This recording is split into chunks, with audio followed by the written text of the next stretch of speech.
नमस्कार विद्यार्थी मित्रांनो, स्वागत आहे तुमचं आपल्या अजून एका नवीन व्हिडिओमध्ये। बघा, आज आपण ह्या व्हिडिओमध्ये आहे का काल जी 29 तारखेला झालेली आरआरबी पीओ मेन्स एक्झामिनेशन आहे त्या मेन्स एक्झामिनेशनचं ॲनालिसिस घेणार आहोत या व्हिडिओमध्ये। त्यासोबतच आता ह्या एक्झामला उद्देश म्हणजे एक्झाम झालेले त्याच्यावरून अंदाज लावून आरआरबी क्लर्कची राहिलेल्या दिवसात कशी प्रिपरेशन करायची आहे ते आपण आजच्या व्हिडिओमधून बघणार आहे। ठीक आहे, चला तर मग जास्त उशीर न करता व्हिडिओला सुरुवात करूया। बघा, आता आरआरबी पीओची एक्झाम झालेली आहे। आता एक्झाम झालेली आहे। आता हे आजचं व्हिडिओ घेण्याचं कारण काय नेमकं? व्हिडिओ घेण्याचं कारण एवढंच आहे की आता ही आरआरबी पीओची जी एक्झाम आहे ती ह्या वर्षीचं जे कॅलेंडर आहे IBPSचं त्यातली जी मेन म्हणतो आपण ती मेन पहिली एक्झाम आहे।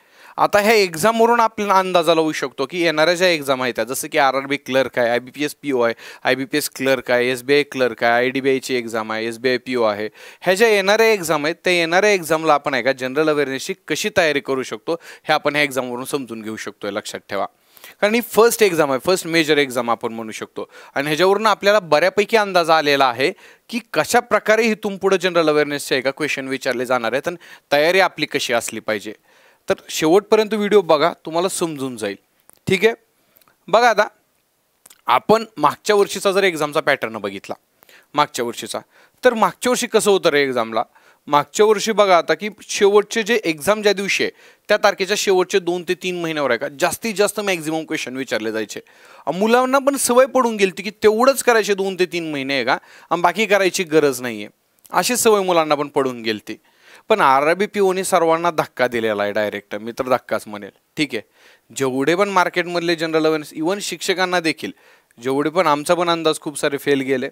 ठीक आहे, पण तरी पण मी एवढं तुम्हाला एक गोष्ट सांगतो गर्वाने ते पण बरं का, कारण कसं आहे की बाकीचे आहे का बाकीच्यांचं असतं ईदभर दाखवतेत ईदभर मार्केटिंगने, आपला हात बरं आहे पण आपण दाखवतच नाही, असं झालं आतापर्यंत। पण खूप सारे मुलं म्हणले व्हिडिओ बनवा सर, म्हणून आपण व्हिडिओ बनवत आहे। मी गर्वाने एवढं सांगेल की आपण जे आरआरबी पीओच्या एक्झामच्या दृष्टिकोनातून जे मुलांना शिकवलं त्यातले ॲज इट इज 26 क्वेश्चन तुम्ही शब्द न शब्द बाकीच्यांचे ना आपले पण चेक करू शकता। मी म्हणून तर व्हिडिओ आणले तुम्हाला दाखवायला।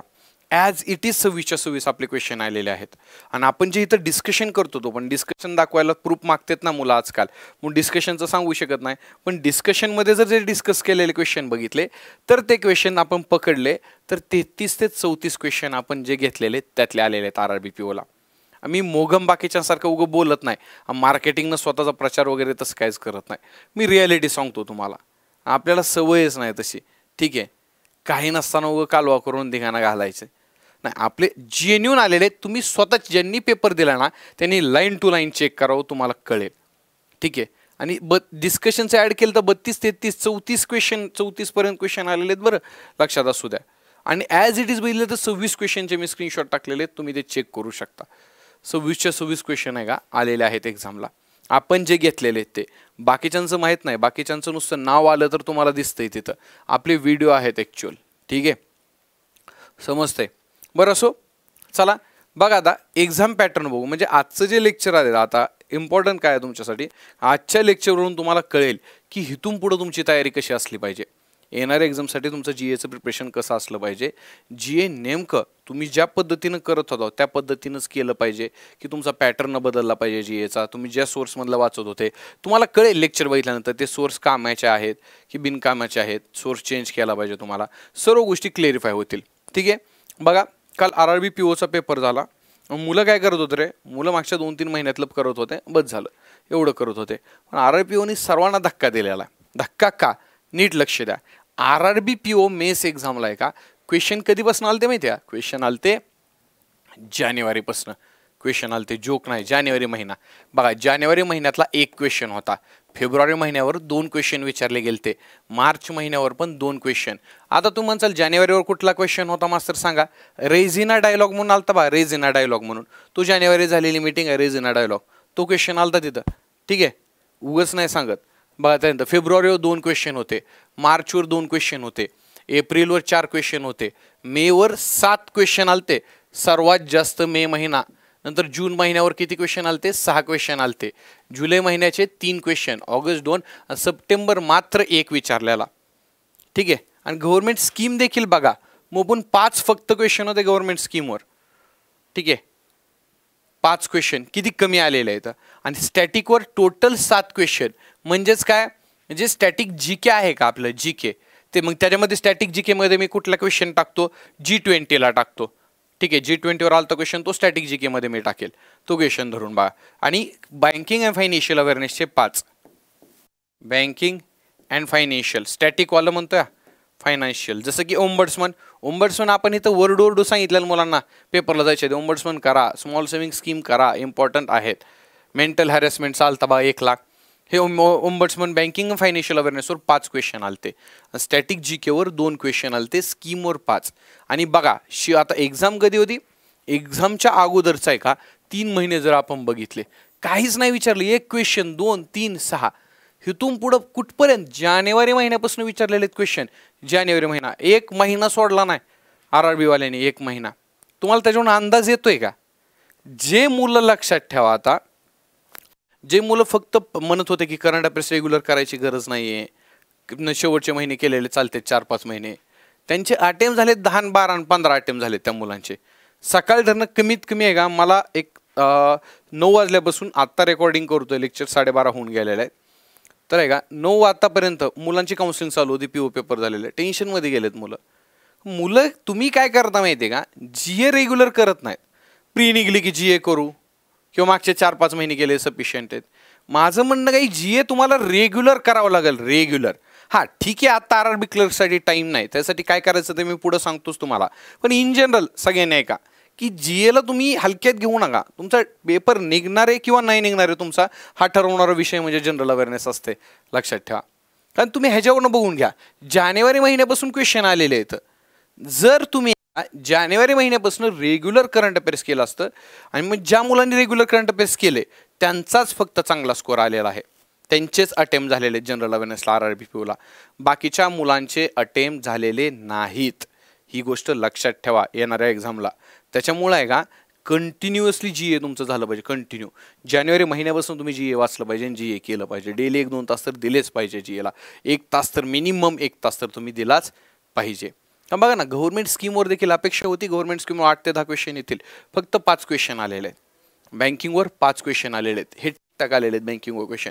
पण मला वाटत होतं किंवा सर्वांनाच की हिथून किंवा हिथून जास्त फोकस त्यांचा एवढा असेल. त्यांनी हिकडले पण जवळपास क्वेश्चन विचारलेले आहेत सर्व त्याच्यावर, आणि जास्तीत जास्त फोकस मेवर दिलेला आहे. त्यांनी 7 क्वेश्चन मे महिन्यावर आलेले आहेत. पेपरचा अंदाज घ्या, हिथून पुढे देखील असाच पॅटर्न राहिला तर आहे का खूप अवघड आहे. मग येतं लक्षात तुमच्या, आणि मला वाटतंय हिथून पुढे देखील असाच पॅटर्न असेल. ठीक आहे, असाच पॅटर्न असेल. तर बघा, विचार करा तुमचं कुठं चुकतंय, तुम्ही कुठले सोर्स वापरत होता, आणि तुम्ही जो स्टडी करत होता तो योग्य आहे की नाही तुम्हाला आत्ता क्लिअर झालं असेल. कारण तुम्ही जे शेवटचे 3 महिने करत होता, फक्त 4 महिने, त्याचा उपयोगच नाही. काय तुम्हाला संपूर्ण करंट अफेअर्स वाचावं लागेल, संपूर्ण. म्हणजे आत्ता वाचून आत्ता टाईमच नाही, तुम्ही वाचूच शकत नाहीत आत्ता. हिथून पुढचं मी सांगतोय तुम्हाला.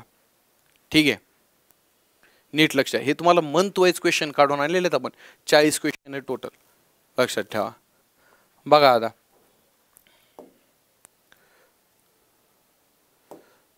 40 क्वेश्चन आहे टोटल, 40 क्वेश्चन. ठीक आहे, त्याच्यानंतर आता तुम्हाला दाखवतो आपले जे एक्झॅक्ट क्वेश्चन आलते ते क्वेश्चन्स दाखवतो. सर्व आणलेले नाहीत, थोडेफार आणलेले. त्याच्यामध्ये ओम्बड्समनवर आलता बा मेंटल हॅरेसमेंटचा, आणि मी असं बाकीच्यांसारखं मोगम बोलत नाही बरं, स्क्रीनशॉट वगैरे टाकायचं आणि बिकायचं काय. आपलं खरं ते खरं असते भाई. ठीक आहे, बाकी काय नाही. As it is question cover केला, साऊंड येत नाही तुम्हाला दिसेल. ॲज इट व्हिडिओ आणलेला म्हणून मी दाखवायला तुम्हाला. 1 लाख इथं दिसते का, 1 लाख. RRB क्लर्कला काय करायचं मी तुम्हाला शेवटी सांगतोच ते. पण हे बघा, हे तुम्हाला 1 लाख दिसेल आता, 1 लाख ॲज इट इज सांगितलेलं, 1 लाख म्हणून बोट फिरवून. असेच खूप सारे क्वेश्चन आहेत. हिथं बघा तुम्हाला दिसेल वाधवन पोर्टचं दिसेल, जवाहरलाल नेहरूचं. त्याच्यानंतर हिथं बघा तुम्हाला दिसेल. ठीक आहे, आता ब्ल्यू ओरिजिन, हिथं पण व्हिडिओ बघा, न्यूज शेपर्ड, जेफ बेझोस आणि ब्ल्यू ओरिजिन तुम्हाला दिसेल शब्द. मी सांगतोय इथं ब्ल्यू ओरिजिनचे अध्यक्ष कोण आहेत, जेफ बेझोस आहेत. नादच करायचं नाही, ॲज इट इज आलेला आहे भाई, ॲज इट इज आपण घेतलेला आहे, ॲज इट इज. ठीक आहे, चलो. त्याच्यानंतर बघा TRE, trade receivable electronic discounting सिस्टीमवर क्वेश्चन आलता, तो कव्हर केलेला आहे इथं आपण. त्याच्यानंतर तुम्हाला इथं दिसेल HDFC आणि small industrial development bank of India, ह्यांच्यामध्ये जे झालेलं ॲग्रीमेंट आहे, ठीक आहे, सॉरी स्मॉल इंडस्ट्री म्हणतोय, इंटरनॅशनल फायनान्शियल कॉर्पोरेशननी HDFCला आहे का 500 मिलियनचं लोन दिलं तर दोघांमध्ये ॲग्रीमेंट झालं.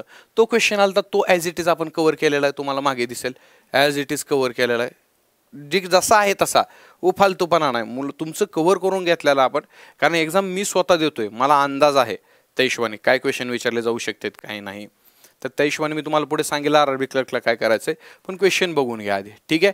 त्याच्यानंतर बघा स्मॉल फायनान्स बँकला युनिव्हर्सल बँकेचा ॲज इट इज मॅगझिनमधला आपला क्वेश्चन आलेला आहे, हा देखील कव्हर केलेला आहे आपण. ऑफलाईन मुलांना विचारू शकता तुम्ही जाऊन डायरेक्टच, ठीक आहे. त्याच्यानंतर बघा पुढे आता उद्गम पोर्टलचं दिसेल तुम्हाला इथं. उद्गम पोर्टल सांगितलेलं अनक्लेम्ड डिपॉझिट, सर्व उद्गम पोर्टलची माहिती सांगितलेली आहे. कधी लॉन्च झालता, 7 ऑगस्टला लॉन्च झालं, सॉरी 17 ऑगस्ट 2023ला लॉन्च झालता, लक्षात ठेवा. तिथून सर्व माहिती सांगितलेली उद्गम पोर्टलची तुम्हाला इथं मी ह्या व्हिडिओत. पुन्हा क्वेश्चन आलता बघा, लक्षात ठेवा. NATO, North Atlantic Treaty Organisation 1975वी ॲनिव्हर्सरी, नाटोची पूर्ण डिटेलमध्ये माहिती सांगितलेली व्हिडिओ तुम्ही बघू शकता इथं. व्हिडिओ आणलेले आहेत, फक्त स्क्रीनशॉट नाही, प्रूफ म्हणून शिकवलेले काढून. वर्ल्ड BD आलेला आहे, ठीक आहे. असेच खूप सारे विविध व्हिडिओ वर्ल्ड युनिव्हर्सिटी रँकिंगचा डबा इथं सांगितलेलं. इथं मी बघा Massachusetts institute of technology MIT आणि इथलं आपलं IIT बॉम्बे ह्यांची रँकिंग फोटो काढून दाखवून आणलेले तुम्हाला सांगितलेले आहे इथं माहिती मी, लक्षात ठेवा. त्याच्यानंतर इथं एअरबस आणि सिडबीचं ॲग्रीमेंट, ठीक आहे. एअरबस व्हिडिओ आहेत ना, फालतूपणा काय नाही. MOU साईन केलेला small industrial development bank of India आणि एअरबसनी, ठीक आहे. ही एक क्वेश्चन आहे. पुन्हा सक्षम पोर्टलचा बघा आलता क्वेश्चन. त्याच्यानंतर UPSC मेन स्कॉलरशिप तेलंगणा हिथं आलता, ठीक आहे. त्याच्यानंतर बघा 2 करोड ती लिमिट वाढवलेली बल्क डिपॉझिटची, 2 करोडवरून 3 करोड केली ती RBIनं, ती पण कव्हर केलेला आहे, ठीक आहे. व्हिडिओ आहे त्याचा पण भले तुम्ही ग्रुपवर टाकले चेक करू शकता. RBIनं बल्क डिपॉझिटची लिमिट इथं दिसेल तुम्हाला 2 करोडवरून 3 करोड, ठीक आहे. पुढं पण कव्हर केलं. त्याच्यानंतर हो का उत्तर प्रदेश कनूज हा ग्रुपवर टाकलेला आहे. त्यानंतर प्रायोरिटी सेक्टर लेंडिंगवरला. त्याच्यानंतर GI टॅक्सचा 10 वर्ष तुम्हाला इथं स्पष्ट सांगितलेलं आहे मी, दिसेलच. पहिला प्रोडक्ट देशातला दार्जिलिंग टी होता, हे पण सर्व सांगितलेलं आहे इथं मी तुम्हाला दिसेल. सांगायचा उद्देश काय की आपण जे टॉपिक कव्हर केले, जे टॉपिक घेतलेले आहेत ते सर्व टॉपिक आहे का एक्झामला आलेले आहेत A to Z as it is. आता व्हिडिओ आहेत, प्ले करत नाही आहे मी, प्रत्येक व्हिडिओ तुम्ही बघू शकता, नाहीतर आहे का व्हिडिओ खूप मोठा होईल. चालेल, चलो बघा आता काय रे की हां आपण घेतलेले का क्वेश्चन एवढे आलते, हे एक सांगायचं होतं. त्यासोबत पेपर पॅटर्न बदललेला आहे, ही एक गोष्ट मला सांगायची होती तुम्हाला. पेपर पॅटर्न काय बदललेला आहे की पहिल्यासारखं आता फक्त एक्झामच्या अगोदरचे 3-4 महिन्यावर जास्त फोकस असेलच असं नाही आहे. तुम्हाला 360 करंट अफेअरची तयारी करावी लागेल. 360 म्हणजे काय, 6 महिने जो आपला क्रायटेरिया आहे ना, 6 महिने तर करावंच लागतील तुम्हाला, त्यात ऑप्शन नाही आहे. पण 7वा महिना त्याचे 1 लाईनर तर तुम्हाला वाचून जावेच लागतील. POला खास करून, क्लरिकलला नाही मला वाटत की मागचं विचारतील, 6 महिने सफिशियंट आहेत, पण PO लेवलला तरी ठीक आहे. आता पहिले 2-3 महिन्यावर फक्त एक्झामच्या अगोदरच्या फोकस देऊन लक्ष देऊन तुम्हाला चालणार नाही आहे. येते ध्यानात, तेवढंच चालणार नाहीत, कारण तुम्हीच बघू शकता इथं, ठीक आहे. काय झालेलं आहे इथं जानेवारीपासून क्वेश्चन आलेले आहेत.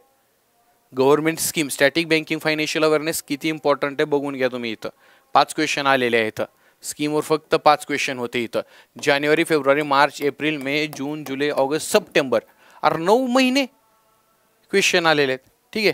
3-4 महिन्याची तुमच्या ड्युटी कुठे पेटवता बा. तर पेपर पॅटर्न आहे का, पेपर पॅटर्न बदलत चाललेला आहे, आपल्याला बी बदलावं लागेल. असं नाही पहिल्यासारखं एक्झामच्या अगोदरचे 2-3 महिने केले आणि ठीक आहे बस झालं बाबा. आता तुम्हाला 360 करंट अफेअरची तयारी करावी लागेल. येतं ध्यानात, इथून पुढच्या एक्झामला लक्षात ठेवा आता सर्व. आणि आपलं मॅगझिन आहे क फ्रीमध्ये ठेवले, पैसे नाहीत तुम्हाला लागत, फ्रीमध्ये मॅगझिन अवेलेबल आहे तुम्हाला. Current chronicles by Atish Shinde हा जो टेलिग्राम चॅनल आहे तिथं तुम्हाला मॅगझिन बघायला भेटेल, ठीक आहे. तर मॅगझिन सर्वांनी वाचा, फ्री ऑफ कॉस्टमध्ये तुम्हाला मॅगझिन देतोय. मला वाटलं तर ॲपवर 30-40-50-60 रुपयाला मी विकत ठेवलं असतं. म्हटलं मुलांचा फायदा व्हावा, आपल्याला मार्केटिंग करून नुसता गाजावाजा करायचं नाही की मी माझ्याशिवाय काय नाही. अरे पण फायदा मुलांना झाला पाहिजे ना त्याचा, तुम्हाला फायदा व्हावा ह्यासाठी आम्ही येत आहे. येते का लक्षात, ठीक आहे. मॅगझिन सर्वांनी रीड करा, मॅगझिनमधले तुम्हाला वाचल्यानंतर कळेल, तुम्ही स्वतः वाचा मग मला सांगा, ठीक आहे. बरं सो बघा आता RRB क्लर्कला काय करायचं तुम्ही. RRB क्लर्कला RRB क्लर्कला बघायला गेलं तर का इथून पुढं दिवस कमी आहेत. ठीक आहे. आता एक राहिलेले 4-5 किंवा 5-6 दिवसामध्ये तुम्ही काय करायचं आहे, स्टील मी पहिले सांगितलं तसं तुम्हाला तुमच्या स्ट्रॅटेजीत चेंजेस आणायचे नाहीत. हां, जर तुम्ही फक्त 3-4 महिन्याच्या भरोशावर चालले असाल तर राहिलेल्या दिवसात तुम्हाला काय करायचं आहे माहिती आहे का आता, म्हणजेच बघा आता. ठीक आहे. आता सप्टेंबर, ऑगस्ट. ठीक आहे. सप्टेंबर, ऑगस्ट, जुलै, जून, मे, एप्रिल, मे, जून, जुलै, ऑगस्ट, सप्टेंबर. ठीक आहे. हे 6 महिने बरोबर आहे. आता क्लरिकलला सांगतो मी तुम्हाला, हे 6 महिने तर इम्पॉर्टंट आहेत बरोबर. त्यासोबत एक ॲडिशनल आहे का मार्च महिना. मार्च महिन्यावर लक्ष असू द्या जरासं बरं का. मार्च महिना बघा आता तुमच्यातल्या 90% मुलांचं मी सांगतो, तुम्ही अजून पण काय केलेलं आहे. आता जे मुलांनी मेन्स दिलेले त्यांना तर कळलंच असेल, पण ज्यांनी RRB POची मेन्स दिलेली नाही त्या मुलांनी पण लक्ष देऊ नका. आता तुम्ही केले असेल 3 महिने जास्तीत जास्त नीट, किंवा 4 महिने जास्तीत जास्त केले असेल. जर तुम्हाला मेन एप्रिल क्वेश्चन आले तर काय करचाल. ह्या वर्षात मेवर 7 क्वेश्चन आले ते RRB POला. ठीक आहे. त्यामुळे पहिल्यासारखा फालतूपणा तसला बंद करायचा आहे की 3-4 फक्त महिने करणार बस झालं डिटेलमध्ये. RRB क्लर्कला तुम्हाला काय करायचं आहे, तुम्ही ठीक आहे तुम्ही 3-4 महिने केले असतील, आता पूर्ण डीपमध्ये करायला ह्या 2 महिन्याला टाईम नाही ना तुम्हाला, तरी काय करा माहिती आहे का आता सध्या फक्त की 1 लाइनर आहेत का, 1 लाइनर क्वेश्चन तुम्हाला भेटतात. 1 लाइनर कमीत कमी आता राहिलेल्या 5 दिवसामध्ये. ठीक आहे. हे 1 लाइनर आहे का, 1 लाइनर क्वेश्चनवर तुमचं लक्ष असलं पाहिजे. 1 लाइनर क्वेश्चन म्हणजे रीडिंग करायची ना आता मल्टिपल. ठीक आहे. 1 लाइनर आहे का वाचून काढा. 1 लाइनर PDF तुम्हाला माहिती आहेत, वेगवेगळे सोर्स आहेत मार्केटमध्ये, त्यातनं तुम्ही वाचू शकता 1 लाइनर. ठीक आहे. आता मॅगझिन वगैरे तुम्हाला असं डीपमध्ये वाचायला टाईम नाही राहिला, मग ह्याच्यावर रिव्हिजन द्यायला तुम्हाला टाईम पुरणार नाही, कारण हे परफेक्ट केलेलं आहे ना तुम्ही अगोदर बरोबर आहे. 3-4 महिने तर केलेच असतील ऑब्वियस आहे, तुम्ही मेन्सला गेलेले आहेत म्हटल्यावर. बघा आता 1 लाईन राहिलेल्या ह्या 2 महिन्याचं प्लस सोबत मार्च ह्याचं काय करायचे, 1 लाइनर आहे का ह्या 3 महिन्याचे 1 लाइनरचे आहे का रिव्हिजन मारायचे 2दा ते 3दा, कमीत कमी टाईम असेल तर 4दा पण रिव्हिजन मारायचे 1 लाइनर ह्या 3 महिन्याची. बाकी खूप डीपमध्ये तुम्ही ह्याला करू शकत नाही. आणि नंतर हे सगळी रिव्हिजन आहे का तुमची 1 ते 2 दिवसात झाली पाहिजे. 1 ते 1 to 2 दिवस 2 डेजमध्ये तुमची रिव्हिजन झाली पाहिजे संपूर्ण वाचून 3 महिन्याची 1 लाइनर अख्खाच्या अख्खा महिना 1 ते 2 दिवसामध्ये. पुन्हा राहिलेल्या 3 ते 4 दिवसामध्ये तुम्ही काय करायचं माहिती आहे का, हे जे 4 महिने आहेत का ह्याच्यावर लक्ष द्यायचं आहे. पुन्हा हे 4 महिने तुम्ही ज्या सोर्समधनं वाचत असाल, कुठलाही सोर्स असू द्या, आपली जी current short notes of current affairs म्हणून आपली जी करंट अफेअर्सची मॅगझिन आहे ना, ती मॅगझिन वाचत असाल किंवा दुसरा अदर कुठला सोर्स वाचत असाल तर त्या सोर्सचं राहिलेल्या 4 ते 5 दिवसात आहे का एक रिव्हिजन झाली पाहिजे. अजून एक रिव्हिजन, ती रिव्हिजन झाली त्याच्यानंतर ह्याच महिन्याचा आहे का 1 लाइनर. 1 लाइनरचे वेगवेगळे सोर्स आहेत मार्केटमध्ये, ते 1 लाइनर म्हणजे नाही का MCQ टाईप क्वेश्चन येते त्या टाईपमध्ये 1 लाइनर आहे का ह्याचं बरं का ह्याच महिन्याचं. जेव्हा तुम्ही जे सोर्स वाचलेला आहे आतापर्यंत त्या सोर्सची रिव्हिजन मारायची आहे 4 महिन्याची. आणि त्याच्यानंतर 1 लाइनर जे असतात का 1 लाइनर काय करायचे रे त्याचे आहे का 3 ते 4 कमीत कमी आहे का रेडिंग झाल्या पाहिजे 1 लाइनरच्या. ह्याच्यावर लक्ष द्या, 3 ते 4 रेडिंग झाल्याच पाहिजे. क्लर्कसाठी राहिलेल्या दिवसामध्ये मला वाटतं की तुम्ही GAची अशी तयारी करावी. आणि त्यासोबत स्टॅटिक GKवर देखील लक्ष ठेवा. स्टॅटिक GK म्हणजे मी काय म्हणतोय तुम्हाला की तुम्ही आता करंट अफेअर्स वाचताय, करंट अफेअर्स वाचताना तुमच्या निदर्शनास आलं एखादी बँक सारखं न्यूजमध्ये येत आहे किंवा एखादी कंट्री सारखं न्यूजमध्ये यायला लागलेले आहे आता एखादी कंट्री, तर त्या कंट्रीचे president, prime minister, capital currency करायची, एखादं स्टेट सारखं न्यूजमध्ये यायला लागलेलं आहे तर काय करायचं त्या स्टेटचे CM गव्हर्नर करायचे, मेजर गोष्टी त्या नॅशनल पार्क करायचे त्या स्टेटचे, टायगर रिझर्व करायचे, मेजर गोष्टी. ठीक आहे. कारण RRB क्लर्कला पण आहे का स्टॅटिक विचारलं जातं दरवर्षीच आहे, एक 3 ते 4 क्वेश्चन नाही का कन्फर्म स्टॅटिक GK म्हणतोय बरं का मी, स्टॅटिक GKवर विचारले जातातच. तर करंट अफेअर्स वाचताना जर तुमच्या निदर्शनास यायला लागलं मल्टिपल टाईममध्ये की काय रे बाबा की सारखं न्यूजमध्ये यायला लागलेलं आहे तर त्याच्यावरच आहे का स्टॅटिकचे क्वेश्चन विचारण्याची जास्त शक्यता असते, तर त्याचं ते स्टॅटिकचा पार्ट तुम्हाला कव्हर करून घ्यायचं आहे. ठीक आहे. बाकी मग बँकिंग फायनान्शियल अवेअरनेस खूप डीपमध्ये येईल का ह्याला, डीपमध्ये नाही येणार. स्टॅटिक बँकिंग फायनान्शियल अवेअरनेसचा एखादा क्वेश्चन येईल, मला वाटत नाही जास्त म्हणजे 2 ते 3 पर्यंत पण येऊ शकतात पण जास्त डीप येणार नाही. ठीक आहे. जास्त डीप येणार नाहीत, वरवरचं विचारतील. ओव्हरऑल पेपर ॲव्हरेज म्हणता येईल तुम्हाला, ॲव्हरेज असेल पेपर क्लर्कचा. मला असं वाटतंय RRB PO चा पेपर बघून, RRB PO ला मी मॉडरेट टू हार्ड म्हणेल, पण हा ॲव्हरेज असेल. ठीक आहे, एवढा हार्ड नसेल, एवढा सोपा पण नसेल क्लर्कचा. तर बेस्ट ऑफ लक क्लर्कच्या पेपरसाठी. तयारी नीट करा, अजून पण सांगतोय. आणि हां, जाता जाता एक गोष्ट, करंट अफेअर्सची आपली मॅगझिन जर तुम्हाला पाहिजे तर करंट क्रॉनिकल्स बाय आतिश शिंदेवर तुम्हाला मॅगझिन भेटून जाईल. ठीक आहे. आणि गाजावाजा न करता लक्षात ठेवा, विथ प्रूफ सांगितलेला आहे मी तुम्हाला. आपले एवढे क्वेश्चन आले होते, क्लर्कला देखील मी तुम्हाला दाखवतो किती क्वेश्चन आले क्लर्कचा पेपर झाल्यावर. तयारी नीट करा. ठीक आहे, कुठल्या गोष्टीचा लोड घेऊ नका. मार्केटमध्ये तुम्हाला फसवण्यासाठी उगाच कालवा, मार्केटिंग सध्या खूप चालू आहे रे. आपल्याला मार्केटिंग जमत नाही. जमत म्हणजे कसं नाही माहिती आहे का, ते करू वाटत नाही. मुलांना काय चांगलं आहे ते दिलं पाहिजे. मुलांना काहीच फायदा नाही. मुलं तुम्हाला महागं नावं ठेवतात, महागं नावं ठेवतात मुलं. तुम्ही उगं मार्केटिंग करताय, हा व्हिडिओ तो व्हिडिओ, ते काम असं नाही ना तसलं. तुमच्यासाठी काय चांगलं हे आम्हाला महत्त्वाचं आहे. आम्ही तुम्हाला 100% देण्याचा प्रयत्न करूच. कधीही तुम्हाला काय कुठल्या गोष्टीचा प्रॉब्लेम आला, गायडन्स पाहिजे असेल तर हा माझा नंबर आहे. ठीक आहे, 91 नंबर तुम्हाला मी पुढे देतो. हे क्वेश्चन आपले आलेले दिसत आहे तुम्हाला, एवढे सगळे क्वेश्चन आलेले आहेत, लक्षात ठेवा. बघा, हे सगळे क्वेश्चनच आहेत आपले आलेले, मिनिमाइज केलेले अख्खी स्क्रीन. तुम्हाला नंबर दिसेल इथं माझा, खाली जातो, एकच मिनिट. हा नंबर आहे 91 68 06 67 92. ह्या नंबरवर गायडन्ससाठी कॉल करू शकता. आणि तसेच जर तुम्हाला राहिलेल्या एक्झामसाठी पण करंट अफेअरची परिपूर्ण तयारी करायची असेल तर आपली करंट अफेअरची आतिषबाजी ही आतिषबाजी नावाची बॅच आहे आपली. ही बॅच आपण चालू झालेलीच आहे. त्या बॅचची फी 2000 रुपये प्लस GST आहे.